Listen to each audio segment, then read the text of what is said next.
This channel does not promote any violent, harmful, or illegal activities. All content provided by this channel is meant for an educational purpose only.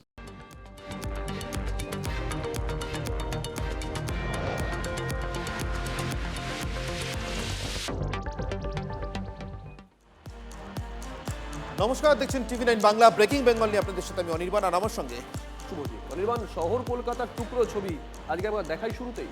অবশ্যই সত্যি কথা বলুন তো, তার আগে যে 5,000 টাকায় কারো সংসার চলে, আর সেটাও যদি মাসের পরে মাস আটকে থাকে, আপনার সংসার চলবে? এই প্রশ্নটাই ওরা গত কয়েক মাস ধরে করে আসছে। হ্যাঁ, সঙ্গে আরো বেশ কিছু দাবি ছিল, কিন্তু না, কেউ কানে তোলেননি। আর আজ ওরা কলকাতার রাজপথে এসে নিজেদের রং দেখালেন। রাজনীতি সবুজ, গেরুয়া, লাল সব ভুলে আন্দোলনের কলকাতা আজকে বেগুনি হয়ে উঠেছিল। দেখুন ছবিগুলো।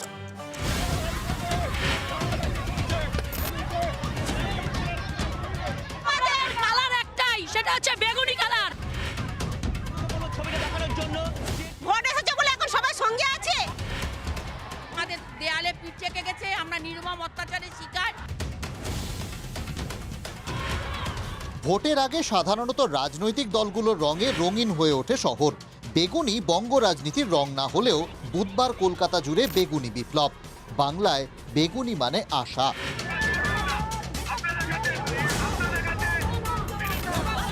বেতন বৃদ্ধি, বকেয়া মেটানো সহ একাধিক দাবি নিয়ে গোটা রাজ্যের আশা দিদিরা বুধবার স্বাস্থ্য ভবন অভিযানের ডাক দিয়েছিলেন, কিন্তু রাজ্য পরিষ্কার করে দিয়েছিল তাদের সায় নেই। আমরা মহিলাদের সঙ্গে আছি। খালি নিছক রাজনৈতিক স্বার্থ চরিতার্থ করলে ভাববেন না আমরা দুর্বল, এটা মনে রাখবেন।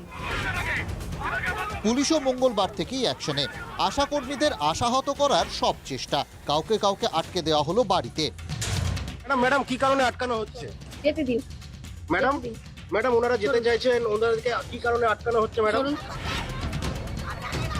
কোথাও বাসের চাকায় ব্রেক। বেগুনি অভিযানে শাসকের লাল সিগন্যাল।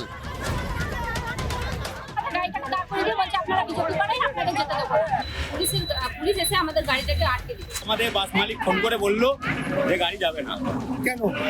বলছে ওরা নাকি বিজেপি করে আর টিএমসি লোক মালিকের বাড়ি থেকে ঝামেলা করছে। জেলায় জেলায় আশাকর্মীদের ট্রেনে উঠতে বাধা। বোলপুরে ট্রেন থেকে নামিয়ে দেওয়া হলো। পশ্চিম মেদিনীপুরে লাইনে শুয়ে বিক্ষোভ দেখালেন আশাকর্মীরা। এই ব্যাপক বাধা পেরিয়ে যারা আশা পূরণ করে শিয়ালদা বা হাওড়ায় পৌঁছলেন, তাদের আটকে দেওয়া হলো স্টেশনেই। সেখানেই শুরু হলো বিক্ষোভ।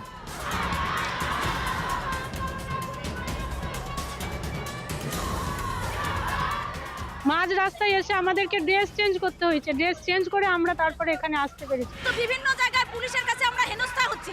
পুলিশ বিভিন্ন জায়গায় আমাদের আটকিয়ে দিচ্ছে। কেন? কালকের থেকে পুলিশের উপর পুলিশ আমাদের পিছনে লেলিয়ে দেওয়া হয়েছে। জোর করে পুলিশও তুলে নিয়ে যাচ্ছে, কিন্তু আমরা তো কোনো অপরাধী না। যে পুলিশ ফারাক্কা, বেলডাঙ্গা, চাকুলিয়া, সন্দেশখালীতে চুপ, তারাই নিরস্ত্র আশাকর্মীদের আটকাতে শক্তিমান হয়ে উঠলেন। সহজেই একাধিক গ্রেফতারি, কারণ বেগুনি তো রাজনীতির রং নয়। দিদি দিদি আপনি মনে রাখেন 2026-এ 80,000 আশা দিদি আছি আমরা, আপনাকেও আমরা দেখে নিব। স্বাস্থ্য ভবন ব্যারিকেডে মোড়া, আন্দোলনকারীরা পুলিশে ঘেরা। একসঙ্গে সংহতভাবে এলে ওদের কাছে আরো ভয়ঙ্কর হবে সেটা। ফলে যেমন বিভিন্ন জেলায় জেলায় আটকে রেখেছে, কলকাতাতেও বিভিন্ন জায়গাতে আটকে রেখেছে। স্লোগানে স্লোগানে কলকাতার রাজপথ সরগরম। বেগুনি বিপ্লবে আশার আলো দেখা যাচ্ছে কি, নাকি আরো একটা আশাভঙ্গের অপেক্ষা? Bureau report, TV9 Bangla.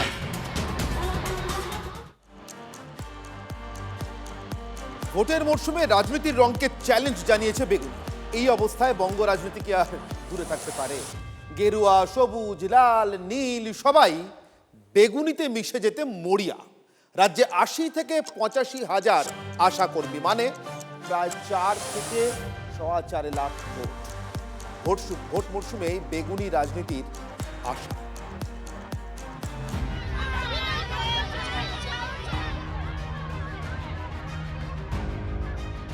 স্বাস্থ্য ভবনের একটু আগেই বিজেপির পার্টি অফিস। সেখানেই ঢুকছিলেন বিজেপি নেত্রী লকেট চট্টোপাধ্যায়। আশাকর্মীদের দিকে হাত তুলে আশ্বাস দেন পাশে থাকার, কিন্তু আন্দোলনে থাকা আশা দিদিরা রাজনীতির ছায়া থেকে দূরে থাকতে মরিয়া।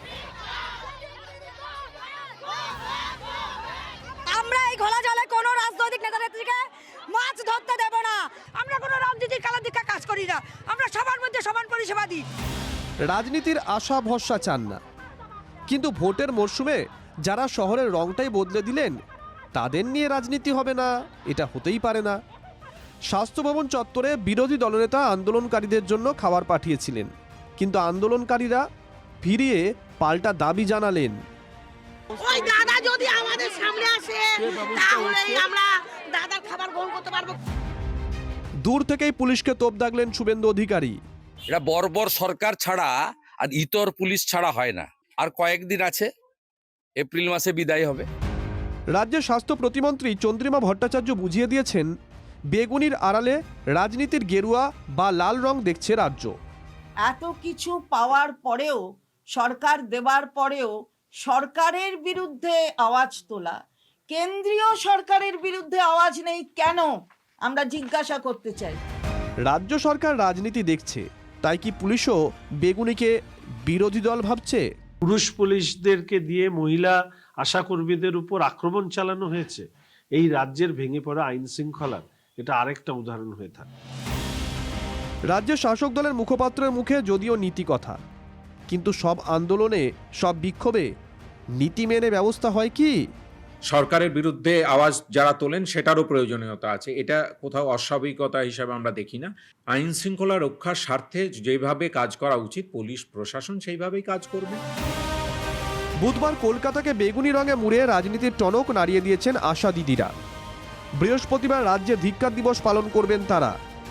ভোট মরশুমে বেগুনি আন্দোলন যত তীব্র হবে, রাজনীতির আশাও ততই কি মাত্রা ছাড়াবে? সব পক্ষই চাইবে বেগুনিকে নিজেদের রঙে রাঙিয়ে নিতে। Bureau report, TV9 Bangla.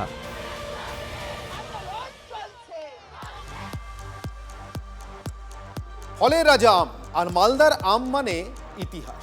শুধু আম আদমি নয়, মধ্যবিত্তের রান্নাঘরের ঝুড়ি থেকে প্রধানমন্ত্রীর টি7 সর্বত্র তার যাতায়াত। কূটনৈতিক সম্পর্কের খাতিরেও আমের ঝুড়ি পৌঁছে যায় এদেশ থেকে ওদেশে। অথচ মালদার সেই আমের ভবিষ্যৎ কিন্তু অথই জলে। আমকে ঘিরে মালদার শিল্পোদ্যোগের বড়ই অন। বুদ্ধ জমানার ফুড পার্ক এখন কার্যত পোড়ো বাড়ি। আমের কপালটাই পোড়া। যুদ্ধে এসে মালদার আমের প্রেমে পড়েছিলেন মুঘল বাদশাহ হুমায়ুন। গৌড়ের আমের মৌতা দিল্লি পৌঁছেছিল ব্রিটিশ অফিসার রবীন শাহর হাত ধরে। ফজলি, ল্যাংড়া, লক্ষণভোগের স্বাদ এখন বিশ্বময়। বিশ্বের সবচেয়ে দামি আমের প্রজাতি মিয়াজাকির চাষও শুরু হয়েছে মালদার মাটিতে। এত কিছুর পরও অফিয়ার আর অনিয়ারের হিসেব রেখে চলা মালদার আমভাগ্য বড়ই বন্ধু। সে আছে রাজনীতিতে, নেতাদের ভাষণে, সৌজন্যের প্লেটে, কিন্তু বাস্তবের আম কথা দুঃখের অভাবে। এইখান থেকেই মালদা জেলার কৃষিজ শিল্পের বিকাশ হওয়ার কথা, গড়ে ওঠার কথা।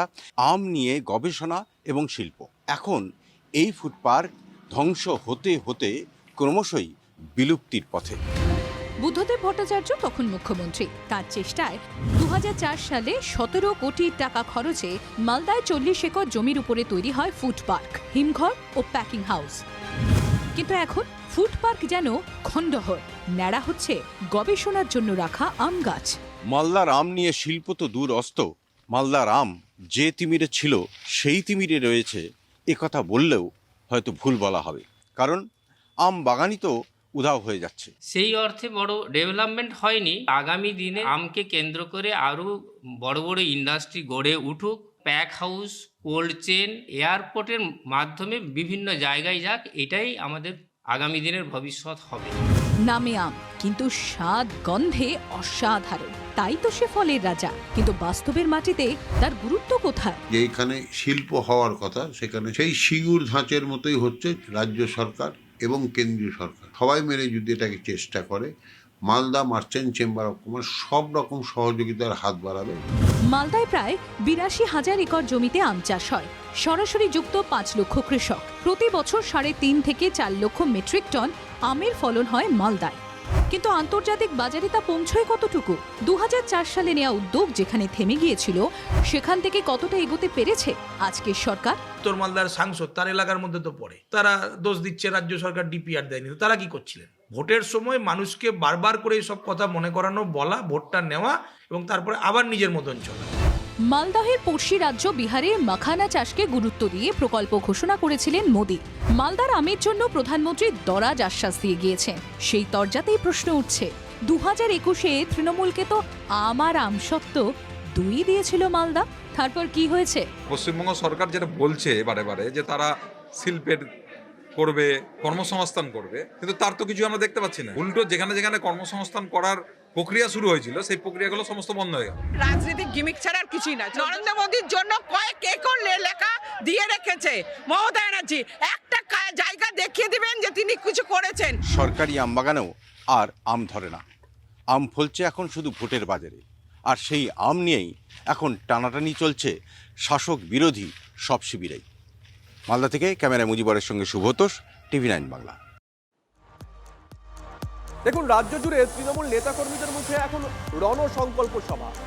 অভিষেক বন্দ্যোপাধ্যায়ের সভার জন্য গাড়ি, লোক লস্কর নিয়ে যেতে হবে।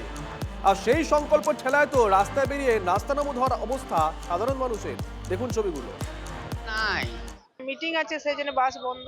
এইসব ভিআইপি আসবে, আলাদা কোনো ট্রিটমেন্ট করবে, কারণ মানুষের অসুবিধা করে কি লাভ? মুখ খুললেই ক্ষোভের আগ্নেয়গিরি। এত বিরক্তি, হতাশার উত্তর দেওয়ার দায় কি আছে নেতাদের? পুরুলিয়ার হুড়া হোক বা উত্তর 24 পরগনার জেলা সদর বারাসাত, অভিযোগ অভিষেক বন্দ্যোপাধ্যায় সভার জন্য নাজেহাল অবস্থা পথ চলতি মানুষের।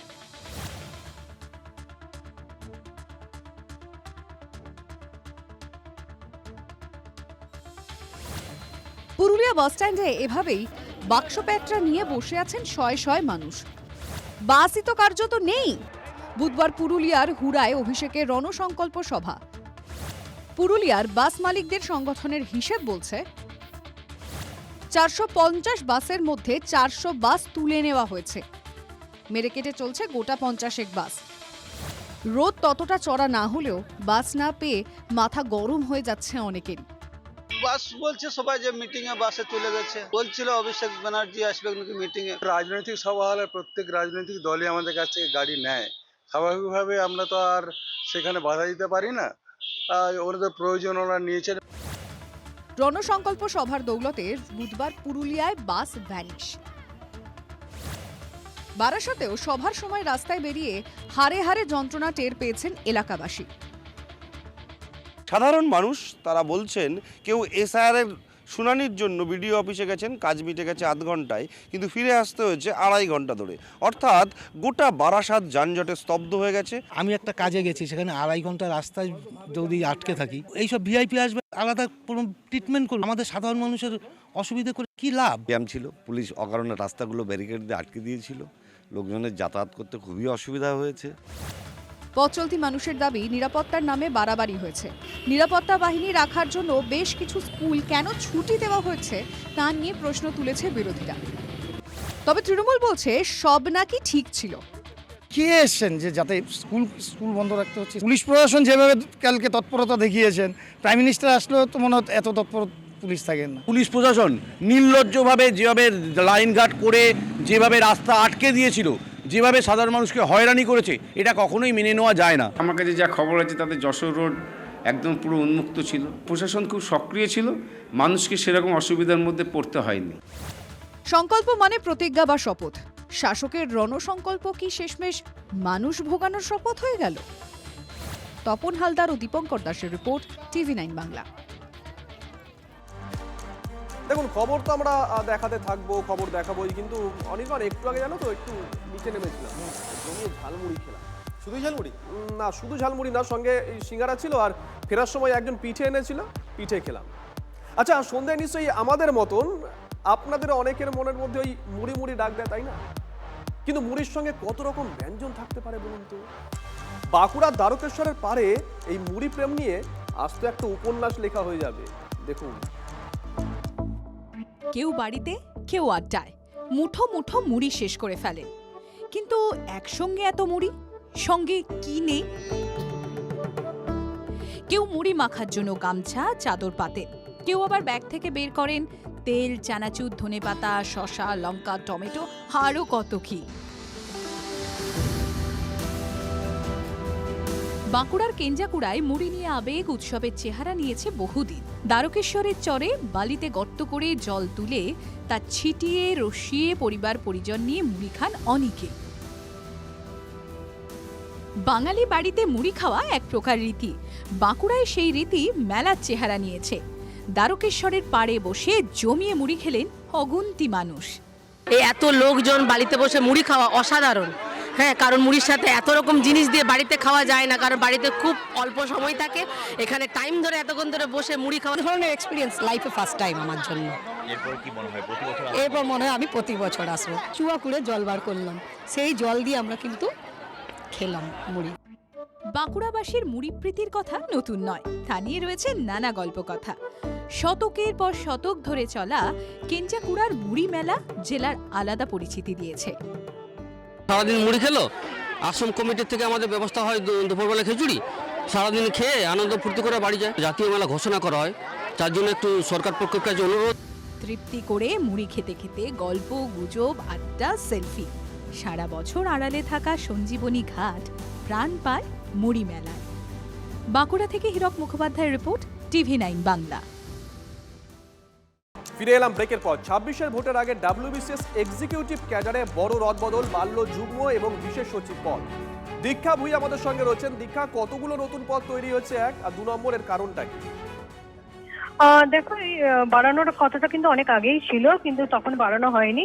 সাম্প্রতিককালে অনেকবারই বলা হয়েছিল যে এই ফাইল অলরেডি চলে গেছে, কিন্তু ফিনান্স দপ্তর অর্থ দপ্তরের অনুমোদন না পাওয়ার জন্য এই নির্দেশিকা জারি হয়নি। কিন্তু আজকে যে নির্দেশিকা জারি করা হলো তাতে বড় সড়ো একটা রদবদল ঘটেছে, বেড়েছে যুগ্ম এবং বিশেষ সচিব পদের সংখ্যা। মোট 140টি নতুন পদ সৃষ্টির বিজ্ঞপ্তি জারি করা হয়েছে। এখানে যুগ্ম সচিব এবং বিশেষ সচিব স্তরে এইরকম 100টি অতিরিক্ত পদ এবং বিশেষ সচিব পদে সমমানের অর্থাৎ 40টি অতিরিক্ত পদ। যেখানে লেভেল অনুযায়ী, বিভিন্ন লেভেল অনুযায়ী অনুমোদিত মোট সংখ্যা দাঁড়াবে 140 এবং যুগ্ম সচিব স্তরে তাহলে মোট পদের সংখ্যা দাঁড়াবে 350। অর্থাৎ নতুন ক্যাডার কাঠামো অনুযায়ী যদি আমরা ধরে থাকি তাহলে সেখানে তোমার পে লেভেলও যেটা থাকবে সেটাও কিন্তু তারতম্য হবে এবং সেটা অর্ডারটা জাস্ট বের হতেই বাকি। আজকে খালি বিজ্ঞপ্তি জারি করা হয়েছে যে 140টি অতিরিক্ত পদ তৈরি করা হলো। ধন্যবাদ অনির্বাণ, তুমি আমার সঙ্গে সহমত হবে, দর্শকরাও সহমত হবে। এই ভোট বাজারে না মানুষের একটা আগ্রহ থাকে যে কে কোথায় প্রার্থী হচ্ছে। অনেকেই বলেন না যে আমার মনে হয় উনি এখানে টিকিট পাবেন না, বা আমার মনে হয় ওনাকে এবার দাঁড় করাবেন। দেখুন, কোন বিধানসভায় কে প্রার্থী হচ্ছেন তা তো কদিন পরেই জানা যাবে। তবে আজ আপনাদেরকে নিয়ে যাব উত্তরবঙ্গের মাটিগাড়া নকশালবাড়িতে, একটা কেন্দ্র, কিন্তু তৃণমূলের টিকিটে দাবিদার 2 জন, শঙ্কর মালাকার আর দিলীপ বর্মন।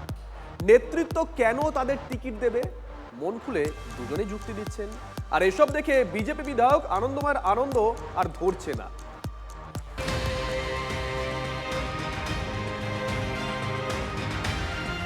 বন্দিবীর কবিতায় রবীন্দ্রনাথ ঠাকুর লিখেছিলেন, আগে কে বা প্রাণ করিবেক দান, তারই লাগি তাড়াতাড়ি। মাটিগাড়া নকশালবাড়ির হারা মাঠে তাড়াতাড়ি, হুড়োহুড়ি, সবকিছুই ভোটের টিকিটের জন্য। আসছে ভোটে তৃণমূলের টিকিট পাবেন কে? চাতকের মতো সেদিকেই তাকিয়ে আছেন। কংগ্রেস ছেড়ে তৃণমূলে আসা প্রাক্তন বিধায়ক শঙ্কর মালাকার আর একজন দিলীপ বর্মন, শিলিগুড়ি পুরসভার তৃণমূল কাউন্সিলর। লড়াই করার মতো যথেষ্ট সামর্থ্য, যোগ্যতা, পরিচিতি, পরিশ্রম, মানুষের সাথে জানাশোনা আমার অনেক বছরের। দল যদি প্রার্থী করে তো সে তো 100% আগ্রহী, আর এবং মাটিগাড়া নকশালবাড়িতে তো নতুন কোনো আমার ব্যাপার না। ফের টিকিটে প্রত্যাশা এবার তৃণমূলের শঙ্কর। ইতিমধ্যেই গোটা এলাকা চষে ফেলছেন তিনি। অন্যজন দলের বিদ্রোহী কাউন্সিলর দিলীপ বর্মন, তিনিও এই আসনে বিধায়ক পদে লড়াই করতে আগ্রহী।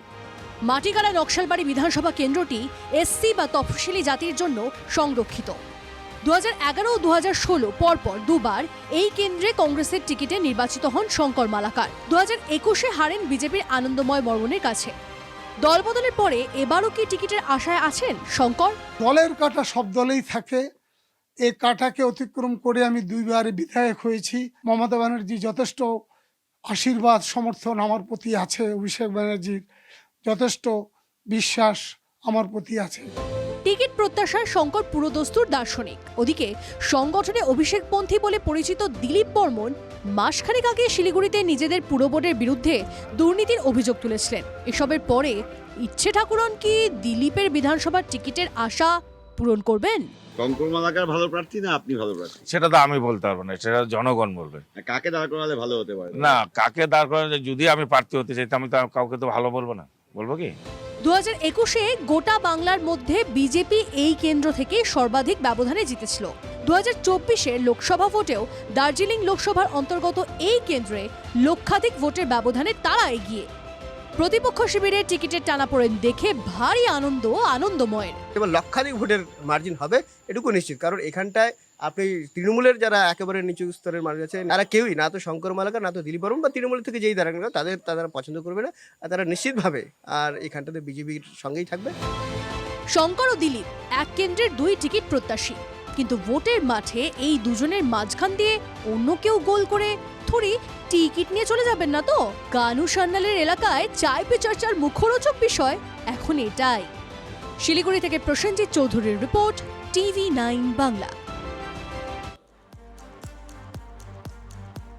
টিকিটের টক্কর শুধু মাটিগাড়া নকশালবাড়িতে নয়, কিন্তু উত্তরে আরও আছে। উত্তর দিনাজপুরের রাজনীতিতে তিনি কার্যত ভীষ্ম। সেই 80-র কোঠায় আব্দুল করিম চৌধুরীকে কি বানপ্রস্থে পাঠানোর ব্যবস্থা করছে তারই দল তৃণমূলের একাংশ। ভোট এলেই যেমন হয়, এবারও তাই। করিমের চিরশত্রু কানাইয়ালালকে তৃণমূল প্রার্থী করার দাবি উঠছে দলের ভিতর। জল ঘোলা দেখে ফাঁকতালে দই মারতে তৈরি নে পোড়াও।